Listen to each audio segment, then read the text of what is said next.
Gemini, Sun, Moon, and Rising. This is your tarot reading for the first week in the year. So many happy returns for 2025. So, a bit of a. We have to ensure that, all of. How do I put this? You can see that I'm trying to kind of deliberate the best way to deliver this news, Gemini. As with all signs, there are the light aspects and the shadow aspects. And you may just find that the shadow aspects of Gemini are slightly running rampant in your life this week. So there's a couple of things that we'll need to do to guard against it. Sometimes Gemini can have a nervous energy. Sometimes they can find that they have a conflict of mind, that there's a certain level of indecisiveness. There can also be a propensity towards materialism. And these aspects of these traits are summarized perfectly within these three cards: the Devil, the Nine of Swords, and the Five of Swords. All of it is not doom and gloom, as we have the Nine of Pentacles and the Six of Pentacles alongside too. This doesn't mean that it's going to be a terrible week by any means, but you are encouraged and you are invited to just ensure that your thoughts don't get the better of you, or that you're not placing the wrong amount of emphasis in the wrong places. The Nine of Pentacles typically is the Lord of material gain. It usually shows abundance. There was the Nine of Pentacles coming out a lot right at the end of 2024 for all the zodiac readings. Maybe Gemini didn't quite get the memo that it's time that we're slightly moving away from the Nine of Pentacles energy. It's not by any means a bad energy at all. Nine of Pentacles can talk about abundance, luxuriating in the finer things. It's about expansion. It's about growth. So all of those are great. But the fact that it comes with the Devil card can show that there is the kind of shadow aspect of the Nine of Pentacles, which can be about materialism and overindulgence, or even, dare I say, decadence. It's not that these things are intrinsically bad. Decadence might be the exception to that rule, but it isn't reflective of reality necessarily. There may be feelings coming up of, oh, I don't want this to end. I've really enjoyed not doing much. I've really enjoyed kind of hitting the Christmas eggnog or eating as many chocolates as I like. But as we know, everything needs to be within moderation. And there may just be a bit of an internal struggle, an internal battle to bring things back into balance and perhaps start doing those things that are a little bit more virtuous and are a little less, dare I say, fun. Doesn't mean that this week has to be dull by any means, but it does mean that, right, okay, we slightly need to pull up our bootstraps and start getting things into order of what we, not what we need to do, but perhaps what we should where we should be putting our efforts next. We have here, right down at the bottom, a little snail in the Nine of Pentacles as well. So there may also be this resistance to move forward. There's this sluggishness. There's lethargy, which may not be useful or helpful. Again, there are maybe questions, particularly as this theme of materialism is coming up. Have we overextended ourselves financially a little bit? Or did we expect, dare I say, certain presents, certain gifts that we didn't get, and we're slightly feeling a bit sore or a bit crestfallen because of that? If the answer to that is no, well, then congratulations. It's good that you've managed to sidestep that trap. But there are likely to be some mental trappings here. We've got the Nine of Swords here, which is the Lord of Despair. Sounds terrific, I know. But as I said right at the beginning, sometimes Gemini can find itself in this place of anxiety. There can be just a bit too much a bubbling up of energy. Gemini being an air sign, which relates very much to thoughts and ideas and the mind, as does the swords.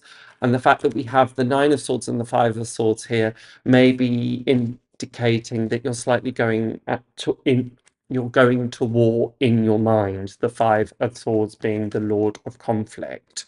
There may also have been slight fallings out over that festive period.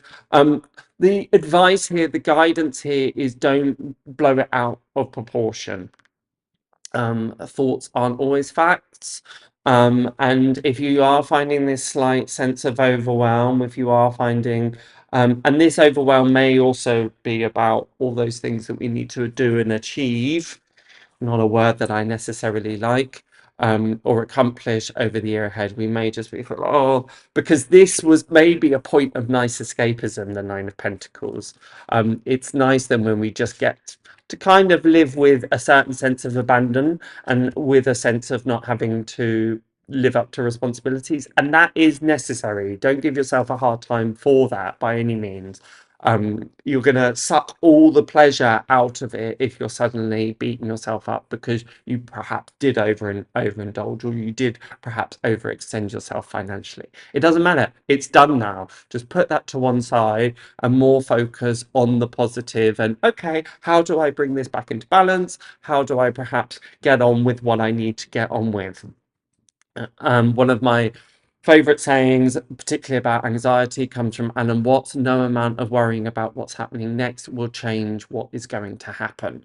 And this is really, really important here.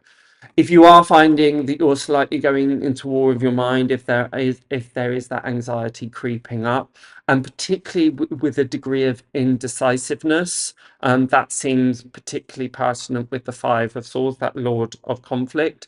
So it's not just necessarily about external conflicts with other people. It can be those that battle that we're having with ourselves of, should I do this, should I do that, well, what about this, but shouldn't I be doing that? All of that kind of there's a particular word that I'm trying to think of. I mean, it's perfect that I can't even seem to think of it, because that's probably what you may find for the week ahead too. What's great though is that you have the Six of Pentacles closing out your reading, which is about balance, which is about harmony, as you can see with the scales here too, particularly financially. So the fact that that's contrasted with the Nine of Pentacles, that Nine of Pentacles is often that energy of we don't need to even consider health and wealth. We can just we can do whatever we want. So this is maybe slightly tightening the purse strings, slightly battening down the hatches financially. I don't think that would be a bad move if those things are in consideration, but also just trying to bring into balance that level of anxiety, that level of worry that we might have about things. Be practical, be realistic, and just don't let this nervous energy get the better of you. It may be useful to cast your mind back on those things that have helped you overcome this when you've been in this place before. I'm sure it's not unique. So did some of the ways that you overcome that before, but was that writing a plan, or does that exacerbate the problem? Is this about going and spending some time away so that you can come back at it with fresh eyes, but just ensure that that isn't leading to escapism? Sorry that this is slightly more one of the challenging readings, but as we well know, that those challenges, those obstacles, what isn't working, as the devil represents, just allows us an opportunity and a space to think, okay, what do I need to do? What do I need to adjust? And this is probably being born out of the fact that you just had a nice time. If you didn't have a nice time, then it might be being born out of the fact that there were a little bit of upset, there were perhaps some disagreements, and it's just, please, please, please ensure that you don't blow that out of proportion, because it's not going to help anything. Bring that back into balance. And yeah, are there ways that we can alleviate the situation, particularly in a practical aspect? Don't pay too much mind or credence to what your thoughts are telling you this week. Just go, yeah, whatever. Just kind of slightly cast them off, because perhaps by next week, actually, it's not as big a deal anymore, or we're in a slightly more stable and equalized place that we're able to to work with them effectively. So probably not a good time to have a knee-jerk reaction in any shape or form. Just give yourself a slight gentle talking to. Just be very soft and gentle with yourself, going, it's fine. I'm sure it will work itself out. Just being cool, calm, collected. There are some overlaps between your reading and Capricorn, because again, Capricorn, there were lots of themes there around keeping hope and optimism for what's coming up next, and I would say the same here. So if you've got your ascendant moon and sun in both Gemini and Capricorn, then this is going to be particularly important here.